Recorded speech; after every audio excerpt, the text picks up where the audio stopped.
출애굽기 15장 11절.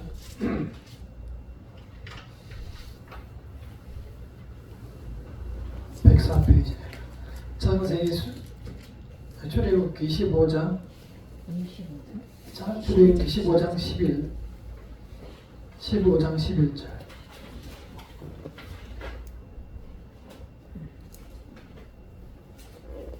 104페이지에 있어요.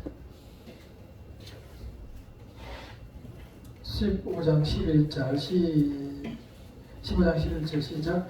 여호와의 신 중에 주와 같은 자가 누구니까? 주와 같이 거룩함으로 영광스러우며 찬송할 만한 위엄이 있으며 기이한 일을 행하는 자가 누구니까? 하나님의 완전하심에 대한 말씀입니다. 지금 이스라엘 백성 중 모세의 노래라고 하는데, 말씀 중에 모세는 도대체 다른 신이 있으면 누가 우리 하나님처럼 완전하신 하나님이겠느냐.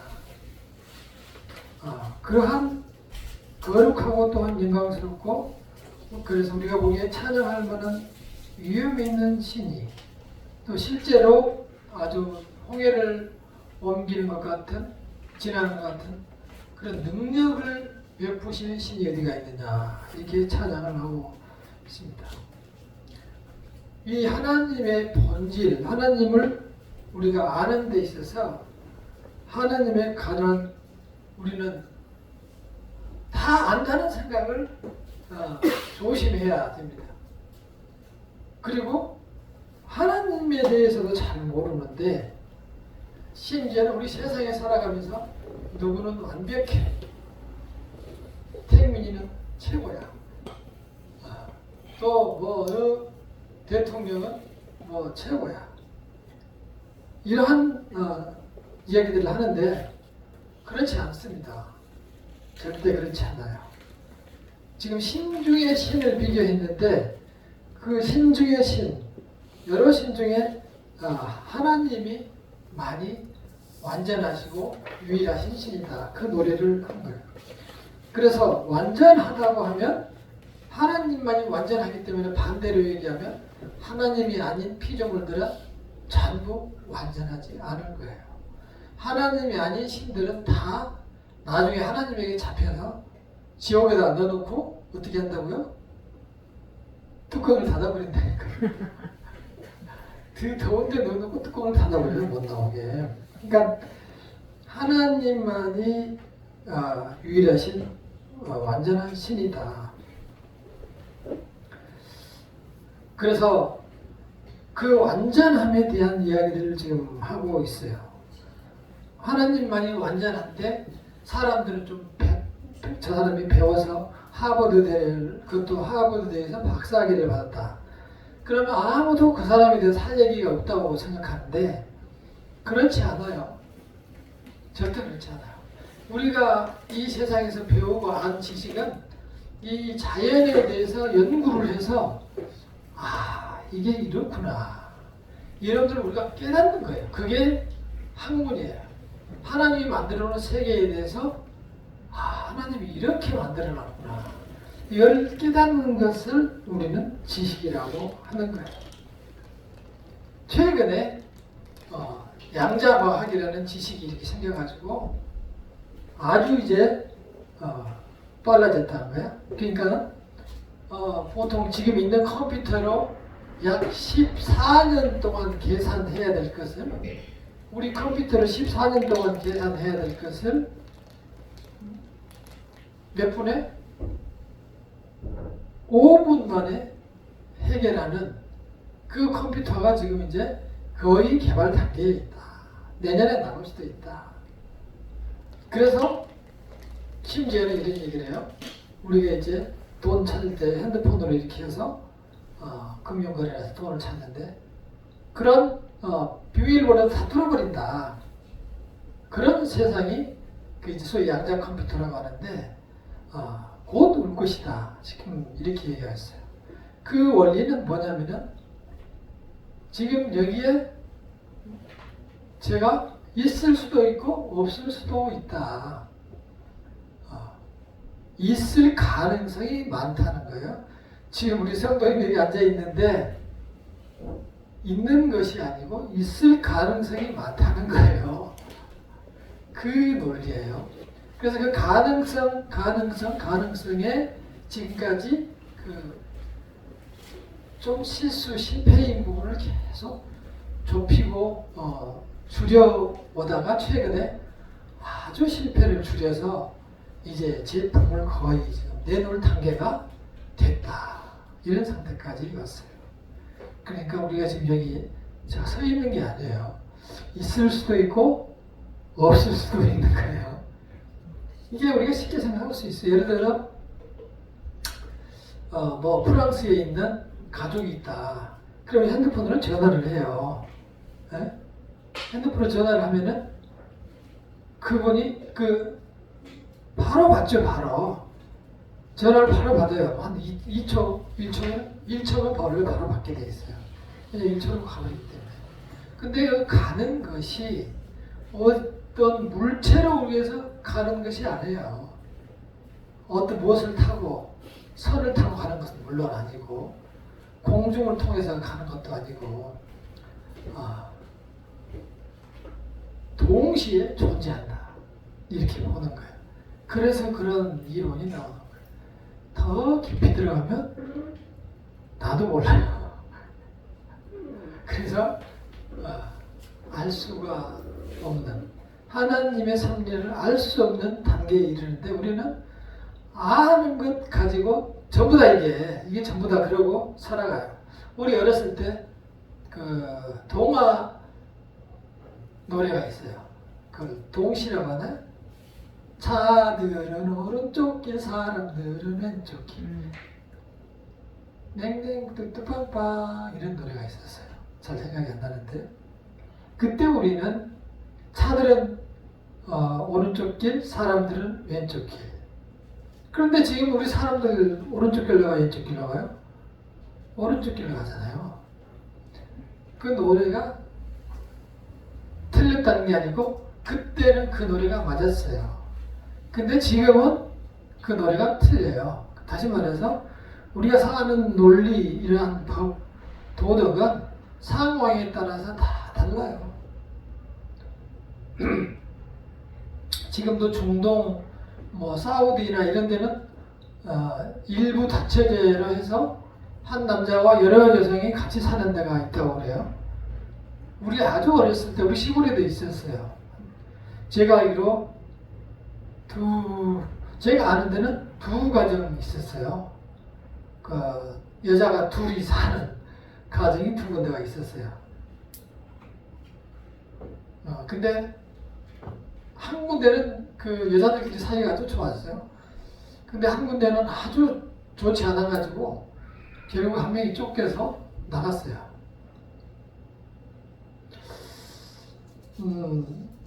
지금은 우리 사회에서는 그게 용납이 안 되죠. 우리 사회에서는 법적으로도 허락이 안 됩니다. 되는 데가 있어요, 지금도. 그래서 그러한 그 윤리와 도덕과 법이 나라마다 시대마다 상황에 따라서 다 달라져요.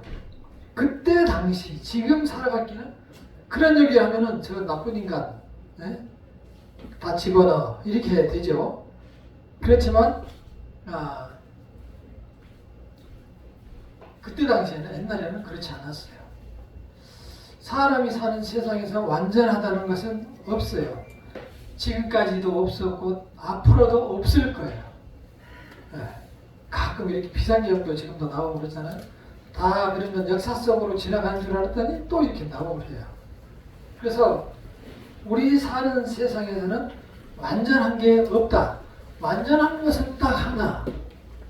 하나님만 완전하신 거예요. 그래서 우리가 그 하나님의 완전하심으로부터 지금 이런 지식을 세상에 대한 깨닫는 지혜를 받고 있는 거예요. 그 말씀이 성경책이에요. 특별계시라고 지금 되어 있는데 2번에 보면 특별계시라고 되어 있죠. 이 하나님이 완전하신 하나님이 우리에게 주신 말씀이 특별히 계신 성경이에요.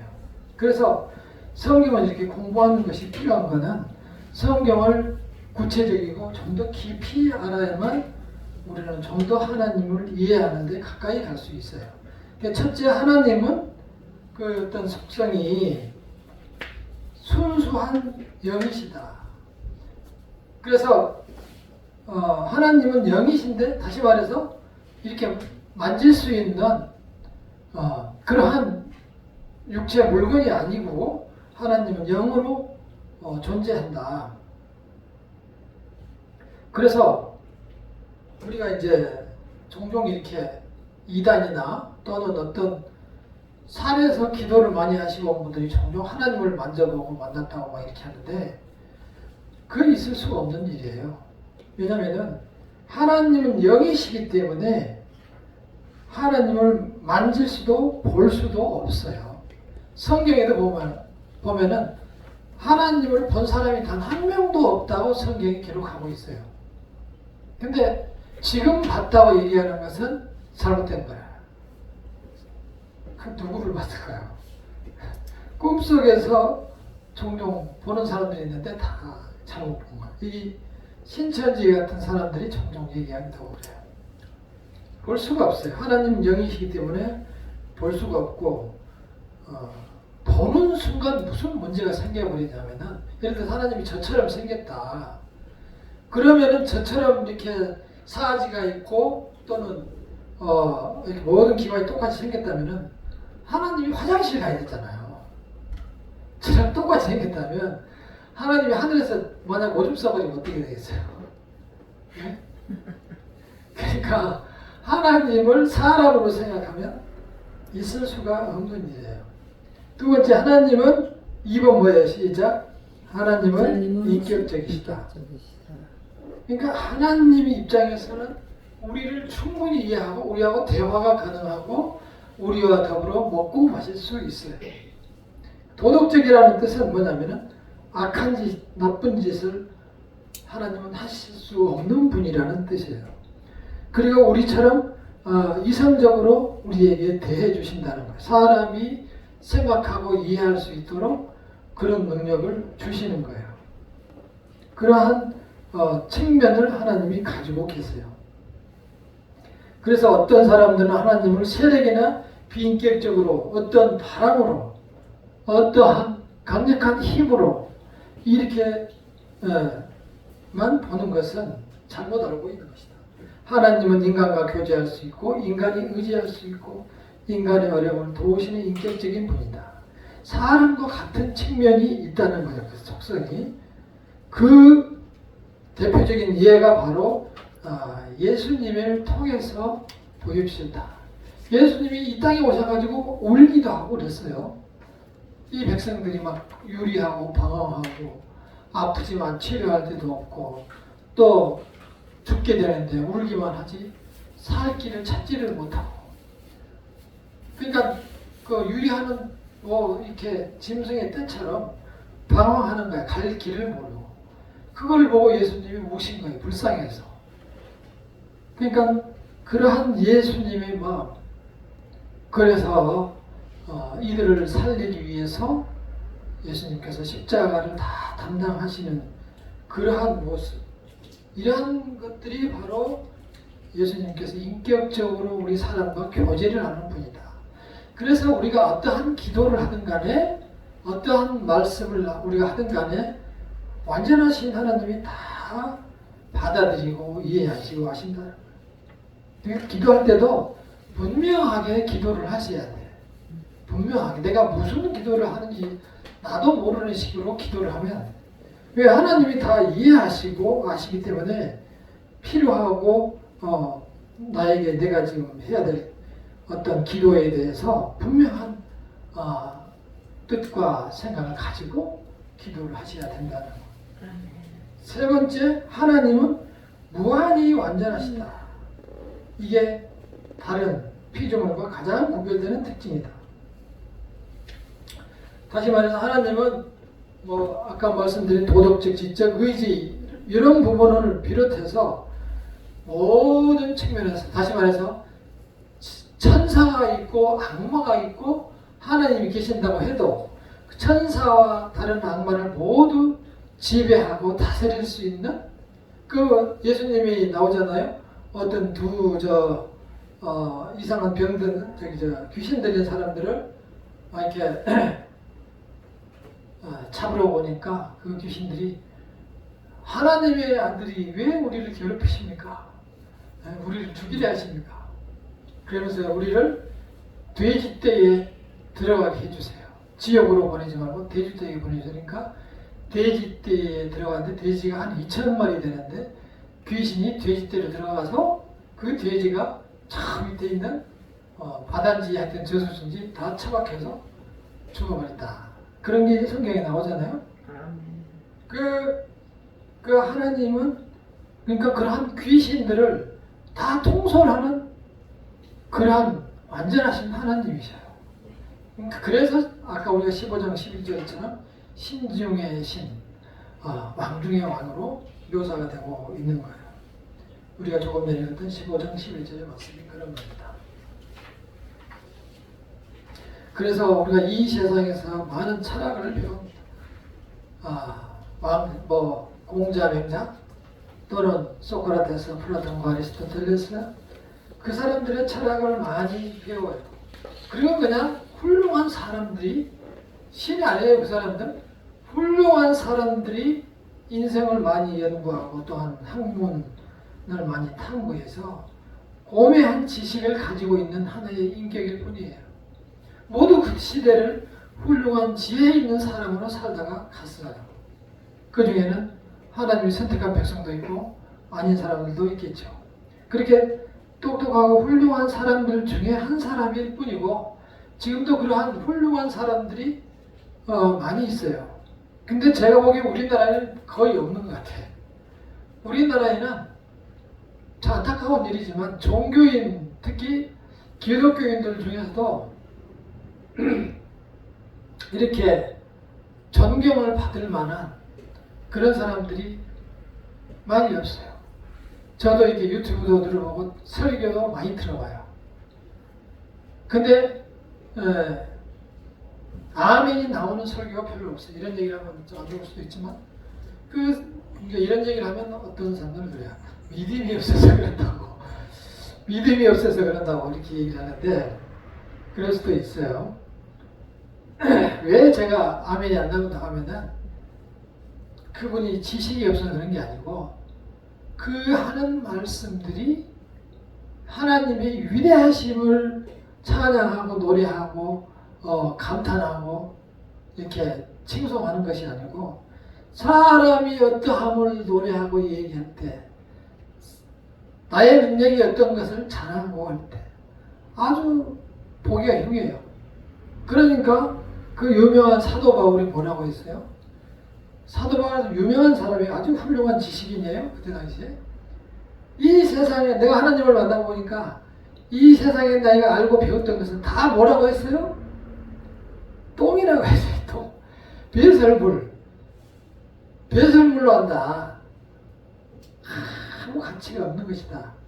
이렇게 생각해요. 예수님을 알게 되면 이 세상에 있는 내가 알고 배우고 위대하다고 했던 것들이 그거다. 이렇게 생각이 든다는 거예요. 그러니 우리가 이렇게 완전하신 하나님을 알고 배우는데 적극적으로 임하셔야 돼요. 오늘 여기 이렇게 우등생들만 또 남아가지고 공부를 하셨는데 아마 여러분들은 참 좋은 데 가서 앉지 않을까. 그래서 하나님은 이렇게 단순하다는 것은 우리가 생각하는 그러니까 단순한 그런 사람이 참 단순하기는 이렇게 그런 단순하다는 것이 아니에요. 하나님은 영이시며 완전하신 상태에 다른 불순물이 전혀 없다. 죄나 악이나 더러운 것이나 누구를 해하려는 것이나 복수하는 것이나 시기나 질투나 이런 마음이 전혀 없는 순수한 사랑의 존재로 계시는 하나님. 그래서 진리라고 하는 거예요. 변함이 없으시잖아요. 생명이라고 또 굳이 표현한 것은 이 생명의 존재는 아까도 말씀드렸지만 이 책상 이런 것들은 가만히 있다가 그냥 시간이 지나면 그 자리에서 이렇게 없어져요. 그래서 생명은 단 1분 1초도 가만히 있지 않아요. 계속 아름다운 것을 향하여 나아가는 것이 생명의 본질이에요. 그 생명이라는, 그러니까 그 생명을 최초에 보내신 분에게로 갈 수밖에 없어요. 그래서 하나님이 사람을 만들 때 어떻게 했어요? 흙으로 사람을 빚어가지고 어떻게 했어요? 생기를 부어놨어요. 생명, 그러니까 생명이 된지라 하고 있잖아요. 생기를 집어넣으니까 벌떡 일어나서 막 걸어다니는 거야. 그래서 그 생명이시고 또한 어둠 속에 힘들게 살아가는 우리에게 빛이 되시고 우리의 아픔과 또한 희로애락을 같이 해주시는 사랑이시고 이 세상에서 의롭지 못한 것은 다 벌하시는, 다시 말해서 분명한 것은 무죄한 피를 흘리는 사람은 결코 하나님 앞에 온전할 수가 없어요. 분명하게 말씀드리는데 저는 하나님은 아니지만 죄 없는 사람의 피를 흘리는 사람은 결코 이 세상에서 하나님의 죄를 징벌을 피할 수가 없어요. 한번 역사를 쭉 이렇게 보세요. 대단한 훌륭한 사람들이 많이 있을지라도 결국은 그 인생이 살아있는 동안에 그 죄값을 반드시 받고 가는 거예요. 무죄한 피를 흘린 사람은 왜 그럴까요? 하나님이 생명을 창조하시고 만들었는데 그것을, 그래서 아무 죄도 없이 정말 무죄한 사람을 똑같은 피조물 중에 한 사람이 가서 처족해서, 그러니까 처음에 구약에서 그 동행보복법이라는 동해보복법이라는 게 있었어요. 눈을 때려서 망가뜨렸으면 상대방에 가서 눈을 파버리라. 손을 망가뜨렸으면 손을 가서 쳐버리라. 동해보복법을 했어요. 그 보복법의 원래 뜻은 그 법을, 한도를 넘어가지 말라고요. 근데 우리 사람들이 왜 그 법을 정했냐면은, 여기 예를 들어서 눈탱이가, 우리 아이가 이렇게 눈을 이렇게 시퍼렇게 왔어요. 그럼 강아지 똑같이 눈을 때려가지고 퍼렇게 만들어야 되는데, 눈도 치고 이쪽도 치고 이빨 다 부러지고 이렇게 해가지고 완전히 사람을 이제 망가뜨려 버린단 말이죠. 왜냐하면 사람들이 악하기 때문에 틀림없어요. 그래서 하나님이 한도를 딱 정해놓은 것이 보복법이에요. 그 안에서 하면 되고 안 하면 되는 거예요. 그 대신 그 한도를 지켜서 하는 거예요. 왜냐하면 그만큼 사람들이 악해졌다는 거예요. 지금도 그런 우리가 법들이 없으면은 사는 사람 별로 없을걸요. 등치 좋은 골리앗 같은 사람만 살아남겠죠. 그래서 이런 모든 세상에서 완전하신 분은 하나님만 계시기 때문에 우리는 모든 이 세상의 법과 도덕과 인간관계의 판단을 이 특별 계신 성경을 통해서 하는 것이 최선의 방법이고, 그래서 성경을 잘 알고 하나님 말씀이 다 100% 맞다고 생각하고 하나님 말씀을 따라서 살아가실 때 하나님께서 그 인생과 삶에서 축복하여 주실 것입니다. 기도하겠습니다.